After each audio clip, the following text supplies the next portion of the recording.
Good morning. Today is 25th of March 2017 and we are going to discuss the articles of The Hindu.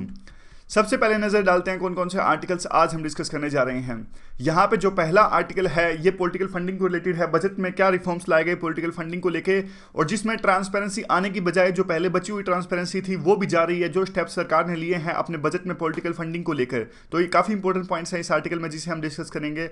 नीचे का जो article है, Britain में terrorist attack हुआ, ISIS ने वो टेररिस्ट अटैक को क्लेम किया, तो लोन वोल्फ अटैक एक चैलेंज है यूरोपियन सिटीज के लिए और बाकी देशों के लिए भी, तो इस आर्टिकल भी हम डिस्कस करेंगे। 2-3 पॉइंट इसमें इंपॉर्टेंट है। बीच का आर्टिकल है कांग्रेस के पतन से रिलेटेड ये आर्टिकल है, राजनीति से संबंधित ये आर्टिकल है। ये हमारे एग्जाम के लिए इंपॉर्टेंट नहीं है तो इसे हम नहीं डिस्कस करेंगे। नीचे का आर्टिकल भी काफी इंपॉर्टेंट है, टाइम जोन से रिलेटेड ये आर्टिकल है। क्या नॉर्थ ईस्ट के लिए एक अलग से टाइम जोन होना चाहिए? यानी हमारा देश काफी बड़ा देश है, यूनिफाइड देश है टाइम के दृष्टिकोण से, लेकिन काफ़ी प्रॉब्लम्स होती हैं। इस वजह से नॉर्थ ईस्ट के लोगों को क्या प्रॉब्लम्स होती है और क्यों वो नया टाइम जोन मांग रहे हैं, तो उससे रिलेटेड आर्टिकल है। काफ़ी इंपॉर्टेंट पॉइंट्स इसमें भी हैं। यहाँ पे आज ग्राउंड जीरो है, ग्राउंड जीरो में काफ़ी फैक्चुअल डिटेल्स होती है स्टोरी टाइप में, जो एग्जाम के लिए इंपॉर्टेंट नहीं होती। इसके अलावा द हिंदू बिजनेस लाइन का एक आर्टिकल भी हम डिस्कस करेंगे। बिजनेस लाइन द हिंदू की सिस्टर ऑर्गेनाइजेशन है, उसमें भी कई बार अच्छे आर्टिकल्स आते हैं। पहला आर्टिकल पॉलिटिकल फंडिंग से रिलेटेड है। देखिए, इस बार बजट था वो एडवांस कर दिया गया। पहले अप्रैल में जाके बजट पास होता था, लेकिन अभी बजट पास हो चुका है। नया फाइनेंशियल ईयर अभी स्टार्ट भी नहीं हुआ, 5 दिन अभी बाकी हैं नया फाइनेंशियल ईयर यानी 1 अप्रैल से स्टार्ट होने में। और काफ़ी रिफॉर्म्स लाए सरकार के द्वारा पॉलिटिकल फंडिंग से रिलेटेड इस बजट के अंदर में। काफ़ी सारी ऐसी चीज़ें भी पास हो चुकी हैं जो हमारे फाइनेंस मिनिस्टर अरुण जेटली ने जो स्पीच दी थी पार्लियामेंट के अंदर पे बजट वाले दिन पे, उस बजट की स्पीच में वो चीज़ें नहीं थी जो अब वो भी पास हो चुकी हैं। कौन सी चीज़ों की ये बात कर रहे हैं? एक चीज़ है कंपनी की पॉलिटिकल फंडिंग को लेके। पहले तो मैं आपको थोड़ा बताऊं, ये कई बार ये प्रीलिम में क्वेश्चन आ जाता है कि पूरी प्रोसेस होती कैसे है, टाइमलाइन क्या होती है, क्या स्टेप्स होते हैं जिसमें बजट को पास किया जाता है। तो ये डेट्स तो पुरानी हैं, लेकिन एक एग्जाम्पल के तौर पर है। आजकल तो बजट एडवांस हो चुका है, ये डेट्स पुरानी है। डेट पे ध्यान मत दीजिएगा, लेकिन प्रोसेस पे ध्यान दीजिएगा। बजट बनाया जाता है, फाइनलाइज किया जाता है, उसके बाद में बजट को संसद के पटल पर रखा जाता है, पार्लियामेंट में रखा जाता है इसे। तो कुछ दिनों का गैप होता है, फिर बाद में जनरल डिस्कशन होती है। जनरल डिस्कशन मतलब particular demand, particular grant, particular ministry, इन चीज़ों पर चर्चा नहीं होती। जनरल डिस्कशन होती है, जो स्पीच हमारे वित्त मंत्री देते हैं संसद में।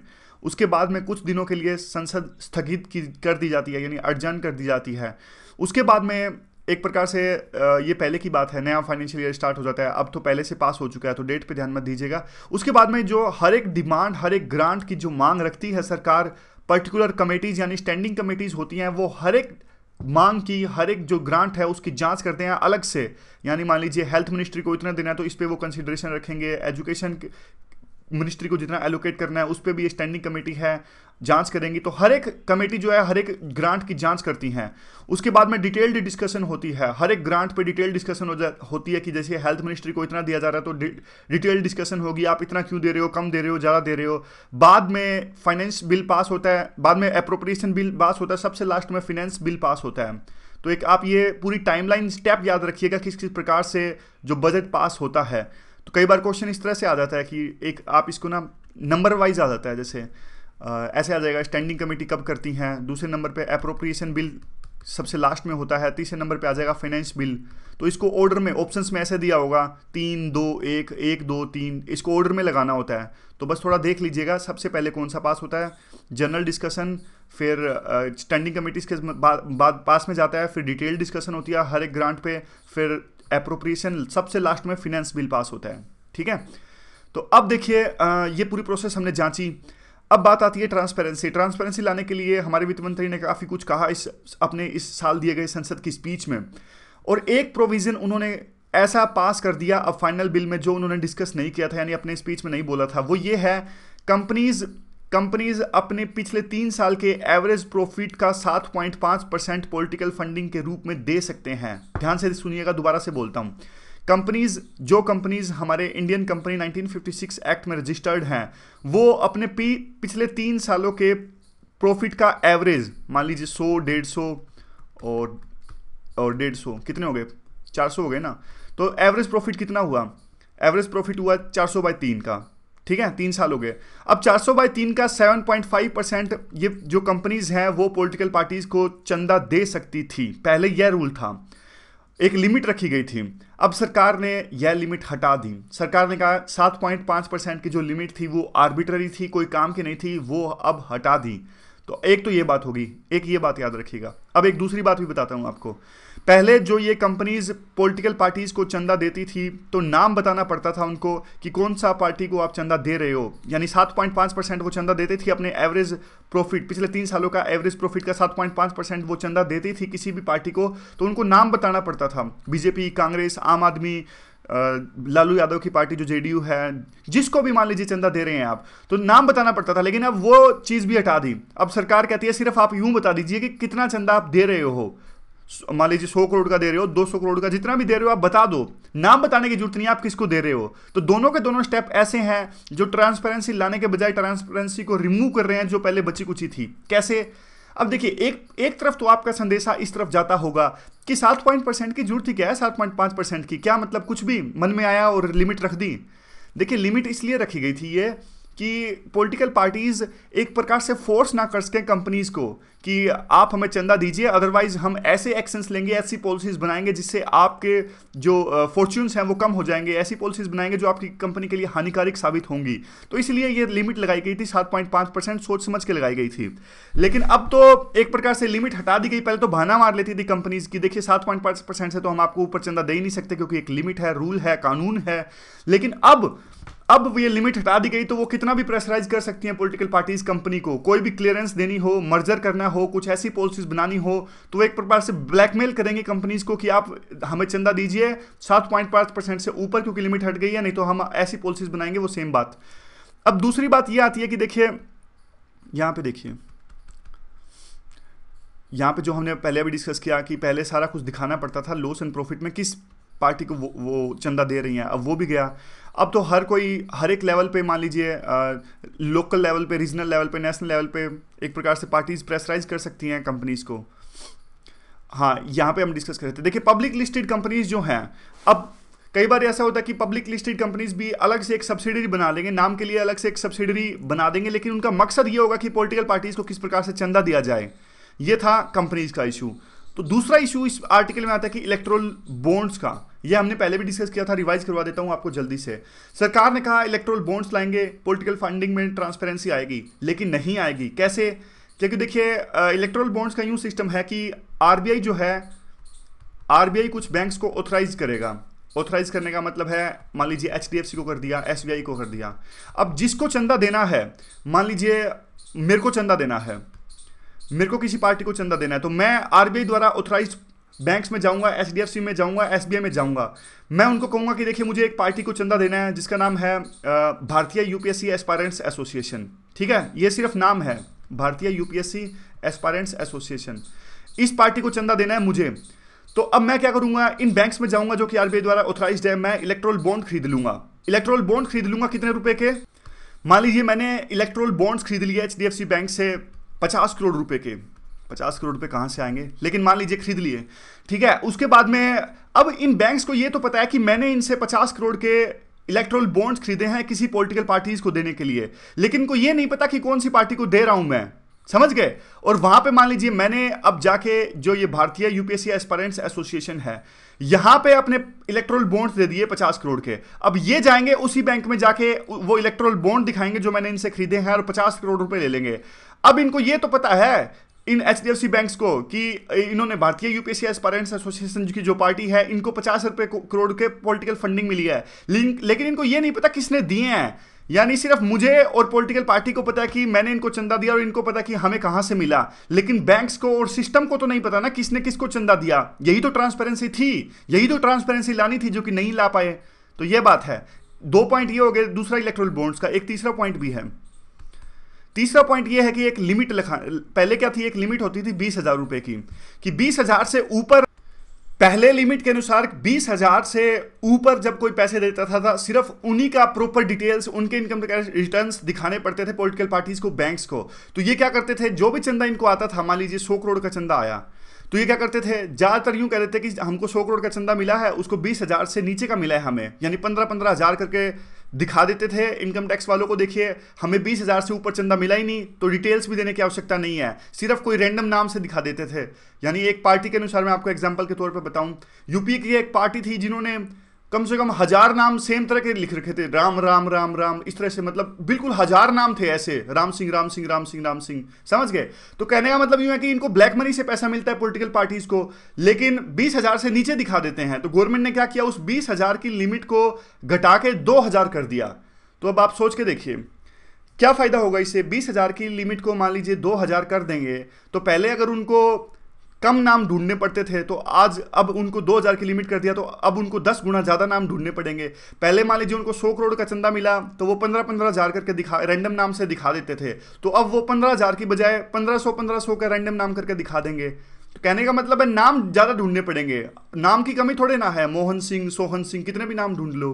तो तीसरा पॉइंट ये है, इससे भी नहीं आएगी ट्रांसपेरेंसी। तो बात ये है कि देखिए ट्रांसपेरेंसी आपको लानी है तो एनोनिमस जो चीज़ आप बार बार करते हो वो नहीं हो करनी होगी, मतलब इससे आपको दूर रहना पड़ेगा।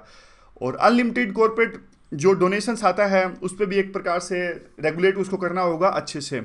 और बजट में प्रोमिस तो काफ़ी किए गए थे, लेकिन वो होलो प्रोमिस हैं। और हमारी, अगर आप चाहते हो कि हमारी फ्यूचर जनरेशन्स ब्लैक मनी से निपट पाने में सक्षम हो, तो आपको अभी से शुरुआत करनी होगी। ये सारा आर्टिकल था। लेकिन देखिए मैं आपको सरकार का व्यू पॉइंट बताऊं, तो सरकार ये चाहती थी कि कल को हरासमेंट ना हो कंपनीज की, उनका व्यू पॉइंट ये था। मतलब आर्टिकल पूरी बात नहीं लिखते कई बारी। सरकार ने ये कहा था कि हम इलेक्टोरल बॉन्ड्स इसलिए ला रहे हैं क्योंकि कई बार ऐसा होता था ना कि सत्ता में जो पार्टी होती थी उनको पता लग जाता था कि इस कंपनी ने दूसरी यानी ओपोजिशन पार्टी को चंदा दिया है। तो मान लीजिए दूसरी जिस पार्टी को चंदा दिया उसकी विरोधी पार्टी की सत्ता में आ जाती है, वो सत्ता में हासिल कर लेते हैं, तो वो सत्ता में हासिल जो रूलिंग पार्टी होती है वो उन कंपनीज को हरास करती हैं।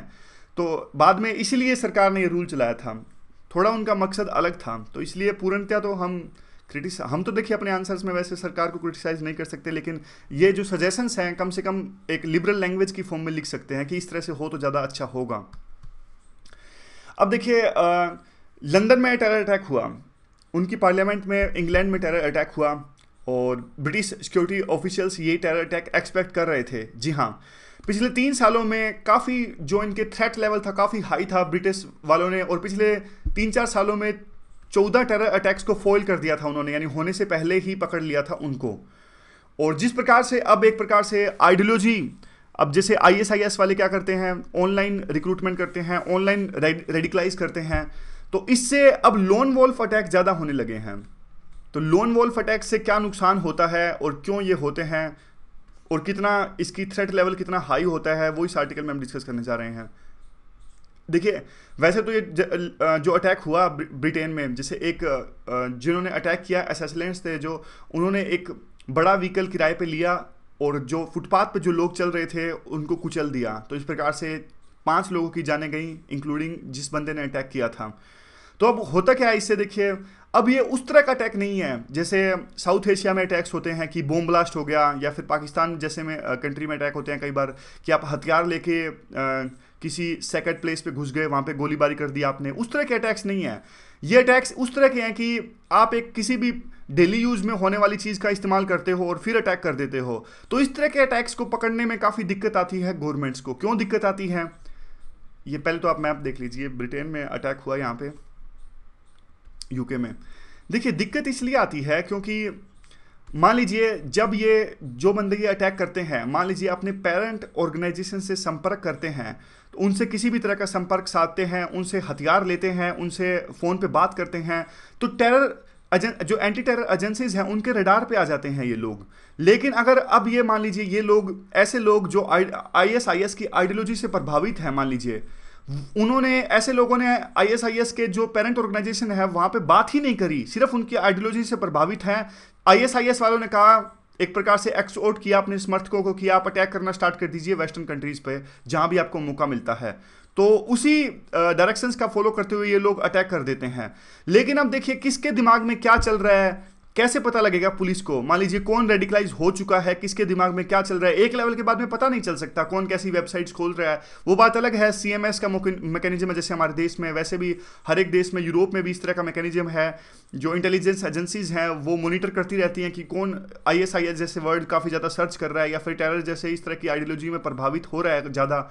वो मैकेनिज्म लेकिन हर बार काम नहीं करता। वैसे इसने ब्रिटेन ने काफ़ी तरह के स्ट्रिक्ट नॉर्म्स अपना रखे हैं। उनका बॉर्डर भी देखिए, बॉर्डर भी इनका खुला नहीं है। बाकी यूरोप के देशों का बॉर्डर काफ़ी ओपन है, लेकिन इनके बीच में तो समुद्र आ जाता है। यहाँ पे नॉर्थ सी आ जाता है, यहाँ पे देखिए, यहाँ पे इंग्लिश चैनल आ जाता है, तो समुद्र में है ये देश तो, जो ब्रिटेन का है। और जर्मनी, फ्रांस की तरह ऐसा नहीं है कि ओपन बॉर्डर है और आ जा सकते हैं एक दूसरे देश में। अब तो वैसे भी ये अलग हो गई यूरोपियन यूनियन से, ब्रिटेन वाले जो हैं। तो बात ये है, इन्होंने काफ़ी पुरजोर कोशिश कर रखी है, और काफ़ी ज़्यादा वर्ल्ड में सबसे ज़्यादा मानी हुई एंटी टेरर एजेंसीज हैं UK की। और फिर भी इस तरह के अटैक होते हैं तो काफ़ी डेफिनेटली चिंता का विषय है। लेकिन क्यों होते हैं वो भी हमने अभी डिस्कस किया, क्योंकि किसी के मन में अंदर झांक के नहीं देख सकती पुलिस एक लेवल के बाद में ज़्यादा। जब तक कि वो इस प्रकार की घटना को अंजाम नहीं देते तो पता नहीं लगता कि मतलब कौन कब अटैक कर देगा। तो मेन तो हमें आइडियोलॉजी से लड़ना होगा। ISIS ख़त्म भी हो गया, लेकिन जो उन्होंने आइडियोलॉजी चला रखी है उसको ख़त्म करना बहुत जरूरी है। अदरवाइज इस तरह के अटैक्स होते रहेंगे, क्योंकि कोई ना कोई तो देखिए रेडिकलाइज होता ही रहेगा इस प्रकार की आइडियोलॉजी से, जब तक हम आइडियोलॉजी को जड़ से ना ख़त्म कर देंगे। अब दो तरह की बातें होती हैं। एक चैलेंज तो ये है कंट्रीज़ के पास में कि जो इस तरह के लोन वोल्फ अटैक होते हैं, किस प्रकार से जो आस पड़ोस में भी ज़्यादा से ज़्यादा अवेयरनेस लाई जा सके, क्योंकि जब कम्युनिटी पुलिसिंग होगी तो वो एक बहुत महत्वपूर्ण टूल साबित हो सकता है। ठीक है, मान लिया पुलिस तो हर एक आदमी के दिमाग में झांक के नहीं देख सकती कि इसके दिमाग में क्या चल रहा है, क्या वो रेडिकलाइज हो चुके हैं। लेकिन कहीं ना कहीं जो आदमी रेडिकलाइज हो चुका है, जो बंदा रेडिकलाइज हो चुका है, वो ऐसे सिग्नल्स जरूर देता है। तो आस पड़ोस में तो किसी ना किसी को पता या रियलाइज हो ही जाएगा, तो कम्युनिटी पुलिस को बढ़ावा दे सकते हैं। यानी जिस भी सिटीजन को लगता है कि उसको किसी दूसरे सिटीजन पे शक है, या फिर उसको लगता है कि अजीब हरकतें हैं, रेडिकलाइजेशन जैसी हरकतें हैं, तो वो पुलिस को सूचित करे। तो एक तो ये बात हुई, अवेयरनेस फैलाई जा सकती है। दूसरी ये बात इस आर्टिकल में करते हैं कि आतंकवादी ये चाहते हैं कि अगर इस तरह की कोई घटना होती है तो पूरे मुस्लिम समाज पे इसका असर देखने को मिले। कैसे? जैसे अब यूरोप है, मान लीजिए आर्टिकल यह बात लिखता है कि यूरोप में मान लीजिए ब्रिटेन में अटैक हुआ, तो अब एक प्रकार से एक पर्टिकुलर कम्युनिटी के प्रति नफरत पैदा हो जाती है। तो फिर जो वहाँ पे वाइट्स हैं, मान लीजिए, वो उस तरह से बिहेव करने लगते हैं उस कम्युनिटी के खिलाफ में। तो बात यूँ आती है कि इस तरीके से तो यही तो आतंकवादी चाहते हैं। वो तो चाहते हैं कि पूरी कम्युनिटी है वो आइसोलेट हो, पूरी कम्युनिटी है वो फ्रस्ट्रेट हो और ज़्यादा अटैक्स हों। तो ऐसा नहीं होना चाहिए। यही आर्टिकल में लिखते हैं कि ऐसा नहीं होना चाहिए कि थोड़े बहुत लोगों के लिए, बिल्कुल जो माइनॉरिटी हैं, ऐसे लोगों के लिए पूरे समाज को एक प्रकार से जिम्मेदार ठहराना कतई उचित नहीं है। आगे बात आती है टाइम जोन्स की। देखिए, टाइम जोन्स की बात करें तो अब सोच के देखिए आप कि पुराने टाइम में तो घड़ियां तो होती नहीं थी। घड़ी नहीं होती तो कैसे टाइम डिसाइड करते थे? तो टाइम ऐसे ही डिसाइड कर लेते थे। लोकल टाइम, राजेंद्र नगर का अलग टाइम, मुखर्जी नगर का अलग टाइम, अशोक नगर हैदराबाद में अलग टाइम, हर जगह का अलग अलग टाइम होता था। तो बाद में काफ़ी दिक्कत आने लगी। जैसे जैसे दूसरे देशों में व्यापार बढ़ा, बिजनेस बढ़ा, तो अपने हिसाब से एक टाइम की ज़रूरत महसूस होने लगी। तो 1878 के आसपास की बात है, सर सैनफोर्ड फ्लेमिंग ने एक टाइम सिस्टम प्रपोज किया पूरे वर्ल्ड के लिए, पूरी दुनिया के लिए।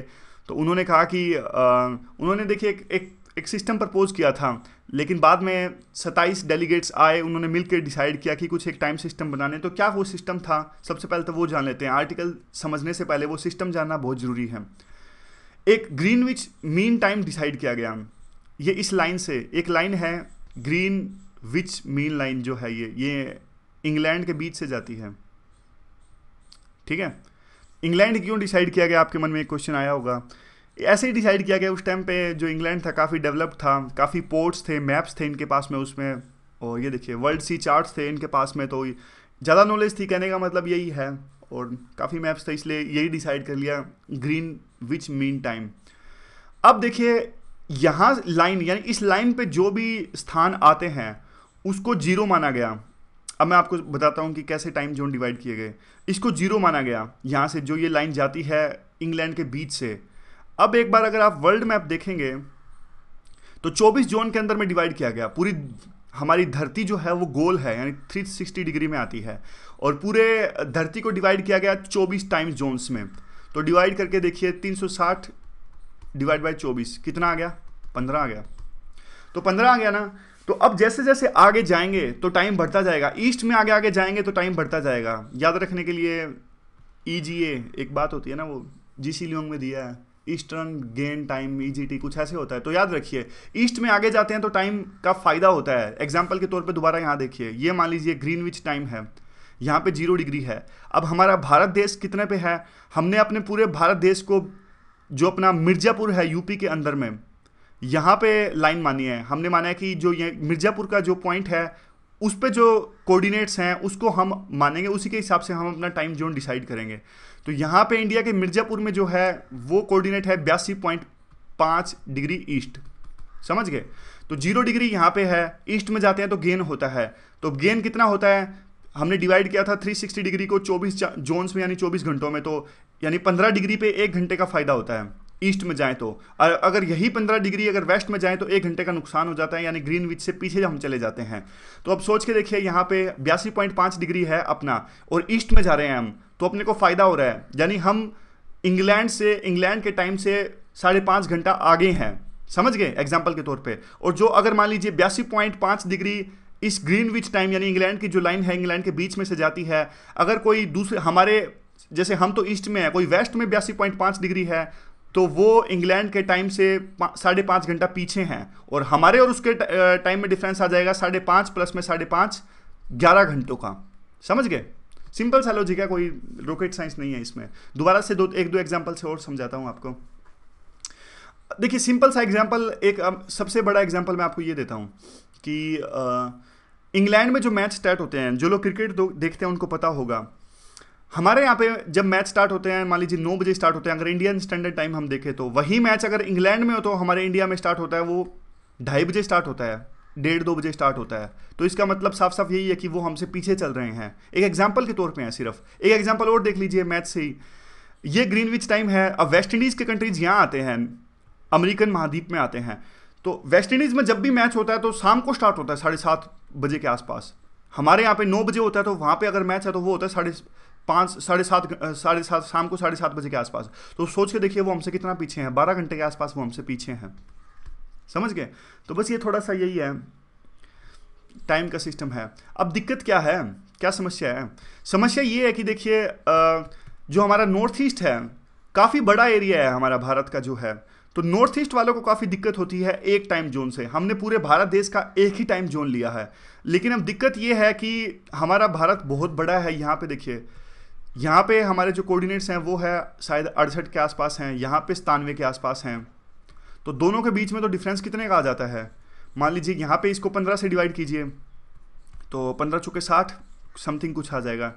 तो यहाँ पे डिवाइड करेंगे तो 15 छक्के 90 और समथिंग कुछ, तो 4 और 6 2 घंटों का पूरे में डिवाइड हो सकते हैं हमारे। इवन पूरे भारत देश में भी 2 घंटों का डिवाइड हो सकता है, यानी फ़र्क है। अगर मान लीजिए हमारे जो वेस्टर्न स्टेट्स हैं, गुजरात, राजस्थान, यहाँ के टाइम में और नॉर्थ ईस्ट के टाइम में भी 2 घंटों का डिफरेंस है, लेकिन फिर भी हमने उस टाइम को यूनिफाई करके रखा है, पूरे भारत को एक ही टाइम जोन में डिवाइड करके रखा है। वो है 5.5 घंटे IST, इंडियन स्टैंडर्ड टाइम, जो कि मिर्ज़ापुर यूपी के हिसाब से है, जो बीच आता है। तो नॉर्थ ईस्ट का दावा ये है, उनका क्लेम ये है कि ये टाइम जोन जो है वो फ़र्क होना चाहिए इसमें, क्योंकि काफ़ी दिक्कतें होती हैं नॉर्थ ईस्ट के लोगों को। क्या दिक्कतें उनको होती हैं, तो पहले तो वही जान लेते हैं। सबसे पहले क्या दिक्कतें इनको होती हैं, एक सेकेंड रुकिए। यहाँ पे देखिए, वहाँ पे सुबह के 4 बजे सूर्योदय हो जाता है। मान लीजिए हमारे आजकल दिल्ली में सूर्योदय हो रहा है 6 साढ़े 6 बजे के आसपास, उनके वहाँ पे तो सुबह के 4 बजे ही सूर्योदय हो जाता है। जब तक कि वो स्कूल जाते हैं, मान लीजिए स्कूल का टाइमिंग है 8 बजे या फिर 9 बजे, तो उस टाइम तो वहाँ पे दोपहर हो जाती है। तो ये दिक्कत आती है, काफ़ी लॉस उनको हो जाता है टाइम्स का। और इवन कई बार सर्दियों में ऐसा होता है शाम को 4 बजे शाम हो जाती है, शाम को 4 बज जाती है, तो लाइट्स का इस्तेमाल करना पड़ता है सभी ऑफिस में। इवन स्कूल भी, अगर कॉलेज कोई लंबे चलते हैं तो बिजली भी ज़्यादा खपत होती है इसकी। अब एक बात मैं सोच रहा था कि ये अपना स्कूल का टाइमिंग आगे क्यों नहीं कर देते। मान लीजिए जैसे नॉर्थ इंडिया में स्कूल लगते हैं, यहाँ पे मान लीजिए 8 बजे स्टार्ट होते हैं, क्या ये ऐसे नहीं कर सकते नॉर्थ ईस्ट में कि स्कूल जो है वो 6 बजे स्टार्ट हो जाएं? जिसका सजेशन ये देते भी हैं बाद में, ये बाद में देते हैं सजेशन लास्ट में जाके कि जब तक कि टाइम जोन नहीं होता तो एक बार तो ऑफिस के टाइमिंग है जो आगे बढ़ा दिए जाएं, यानी एडवांस कर दिए जाएं, कम से कम टाइम का लॉस ना हो। इंपॉर्टेंट जो दिन होता है यानी सूर्य की रोशनी जब आती है वो टाइम लॉस ना हो, और बिजली की खपत भी ज़्यादा ना हो क्योंकि शाम भी जल्दी हो जाती है। अब दूसरी बात ये भी आती है कि देखिए कि जो एक लेवल के बाद में, अब देखिए, अब चलो मैं एक एग्जांपल देता हूँ आपको। रिपब्लिक डे है। अब रिपब्लिक डे की जो परेड होती है वो वैसे नॉर्थ इंडिया में होती है, मान लीजिए 10-11 बजे है, तो उसमें भी फ़र्क पड़ता होगा इनका, क्योंकि उनके हिसाब से तो वो 2-3 बज जाते होंगे उस परेड को। मतलब पूरा एक प्रकार से शाम होने को आई होती है तब जाके, क्योंकि सर्दियाँ होती है ना उस टाइम पे, शाम उगी होती है तब जाके उनकी परेड होती होगी, तो काफ़ी चक्कर है। हाँ, तो अब हुआ क्या, तो इसलिए ये इस वजह से ये अपने इंपॉर्टेंट टाइम को बचाने के लिए अलग से टाइम जोन की मांग कर रहे हैं। तो सरकार ने इस बात को नहीं मानी, तो ये चीफ जस्टिस के पास, मैंने कोर्ट के हाई कोर्ट के गुवाहाटी हाई कोर्ट है वहाँ पे पिटीशन डाली गई थी। तो अभी चीफ जस्टिस अजीत सिंह ने कहा है कि नहीं, पब्लिक इंटरेस्ट लिटिगेशन को रिजेक्ट कर दिया है। उन्होंने माना, उन्होंने साइंस एंड टेक्नोलॉजी की मिनिस्ट्री की रिपोर्ट में माना कि हाँ भाई दिक्कतें होती हैं नॉर्थ ईस्ट के लोगों को, फिर भी उन्होंने इस बात से मानने से इनकार कर दिया कि वो अलग से टाइम जोन की आवश्यकता है। उन्होंने कहा कि अभी का जो सिस्टम है इंडियन स्टैंडर्ड टाइम, यही चलते रहना चाहिए, यही सही है। और पिछले कुछ दिनों में काफ़ी वहाँ के एक्टिविस्ट ने, लेजिस्लेचर्स ने, इंडस्ट्रियलिस्ट ने, ऑर्डिनरी सिटीजन्स ने रह रहकर इस मांग को आगे बढ़ावा दिया, लेकिन गवर्नमेंट ने फिर भी नहीं माना। और अब आती है कि बात किस प्रकार से ये एग्जाम्पल के तौर पे कहते हैं। ये कहते हैं कि जो टाइम का सिस्टम है ये मानव के द्वारा डिसाइड किया गया है, ह्यूमन बींग्स के द्वारा डिसाइड किया गया है, लेकिन जो ये सिस्टम जो होता है, यानी वैसे ये नेचुरल फेनोमेनन होते हैं, ये नेचर के द्वारा डिसाइड किए जाते हैं, इसमें मानव का कोई रोल नहीं होता। लेकिन जिस प्रकार से सरकार ने यह इम्पोज करके रखा है ये पूरा टाइम सिस्टम नॉर्थ ईस्ट के लोगों पे, तो इससे क्या होता है, इससे एक प्रकार से ये चीज़ ये दिखाता है कि सरकार ने हमारे स्पेस को यानी नेचुरल फेनोमेनन को इम्पोज कर दिया, यानी उसको अपने वश में कर लिया, इस प्रकार की ये बात कहते हैं। और हमें हमारे लोकल टाइम से वंचित रखा जा रहा है, जिससे काफ़ी ज़्यादा सोशल और इकोनॉमिक लॉस भी होता है। 2 घंटों का फ़र्क है जो हमने अभी डिसाइड किया गुजरात और नॉर्थ ईस्ट के टाइम के बीच में, यानी नॉर्थ ईस्ट में सूर्योदय काफ़ी जल्दी हो जाता है और सूर्यास्त भी, यानी सन राइज और सनसेट के बीच में काफ़ी डिफरेंस है, 2 घंटों का डिफरेंस है, वहाँ पे जल्दी होता है सब कुछ का सब काम। और अब ये बात आती है कि सरकार का क्या मतलब, क्यों सरकार नहीं चाहती कि टाइम जोन अलग होना चाहिए। तो साफ साफ तो बात यही आती है कि देखिए सारी चीज़ें हम एक बात करते हैं, बार बार यही बात करते हैं, एक भारत श्रेष्ठ भारत, यूनिटी होनी चाहिए। तो फिर अलग टाइम जोन होगा तो पहले से ही नॉर्थ ईस्ट में एक प्रकार से सेपरेशन की मूवमेंट चलती रहती है, इंसर्जेंसी आती है, सेल्फ डिटर्मिनेशन की मूवमेंट वहाँ पे चलती रहती है। अलग से टाइम जोन हो गया नॉर्थ ईस्ट में तो फिर तो ज़्यादा बल मिलेगा इन मूवमेंट्स को, तो यह तो बिल्कुल भी सही नहीं है। इसलिए नया अलग से टाइम जोन होना नहीं चाहिए, एक टाइम जोन है वो सही है। लेकिन फिर जिन्होंने आर्टिकल लिखा वो एक बात कहते हैं, वो कहते हैं कि देखिए यह तो छोटी सोच हो गई अगर सरकार यह सोचती है कि सेल्फ डिटर्मिनेशन की मूवमेंट्स को बल मिलेगा। तो उनका यह कहना है कि देखिए सेल्फ डिटर्मिनेशन की मूवमेंट इसलिए चलती है क्योंकि वहाँ पे सोशो इकोनॉमिक डेवलपमेंट नहीं है। अगर सोशो इकोनॉमिक डेवलपमेंट होगी वहाँ पे तो इंसर्जेंसी आएगी ही नहीं, सेल्फ डिटर्मिनेशन की मूवमेंट चलेगी ही नहीं। तो अब बात यह कि एक टाइम जोन है तो बल्कि उससे तो सोशो इकोनॉमिक डेवलपमेंट बल्कि और पीछे जा रही है, यानी टाइम जोन की वजह से तो बल्कि सोशो इकोनॉमिक डेवलपमेंट प्रभावित हो रही है, तो इससे इंसर्जेंसी आ रही है। तो बल्कि उल्टा होगा, अलग से टाइम जोन अगर अब 2 हो जाते हैं तो वहां पे डेवलपमेंट ज़्यादा आएगी तो वो मूवमेंट्स चलेंगी नहीं। तो ये कहते हैं बिल्कुल अपोजिट है जो सरकार सोचती है। दूसरी, अब काफ़ी लंबे समय से मांग चल रही थी, तो वहाँ के जो चीफ मिनिस्टर है असम के तरुण गोगोई, उन्होंने हार के एक नया अपना चाय बगान टाइम स्टार्ट कर लिया था, पिछले साल की ये बात है। और बगान टाइम एक प्रकार से इनफॉर्मल होता है, इनफॉर्मल प्रैक्टिस होती है, क्योंकि चाय के बगान में चाय की जो होती है उसकी प्रोड्यूस करने के लिए, प्रोड्यूस तो हो गई होती है, उसको काटने के लिए, तो उस चीज़ के लिए एक प्रकार से इनफॉर्मल टाइम में चेंज कर दिया जाता है ताकि वो जो इफेक्टिव और एफिशिएंट यूटिलाइजेशन हो सके टाइम का। अब ये किया था, और यह जो टाइम जोन की डिबेट है हमारी कॉन्स्टिट्यूंट असेंबली में भी चली थी। ये बात है 28 दिसंबर 1948 की, जब एक नजीमुद्दीन अहमद ने इस प्रकार की अमेंडमेंट प्रेजेंट करी थी कॉन्स्टिट्यूंट असेंबली के सामने। तब अम्बेडकर ने पूछा था कि आप कौन से टाइम जोन की बात कर रहे हैं, ग्रीनविच टाइम की बात कर रहे हैं, स्टैंडर्ड टाइम की बात कर रहे हैं, बॉम्बे टाइम की या कैलकाटा टाइम की। ये बॉम्बे टाइम और कैलकाटा टाइम क्या है? ये बॉम्बे टाइम और कैलकाटा टाइम हमें याद दिलाता है एक इम्पोर्टेंट, एक प्रकार से जो हुआ था उस टाइम पे, उसकी क्या हुआ था।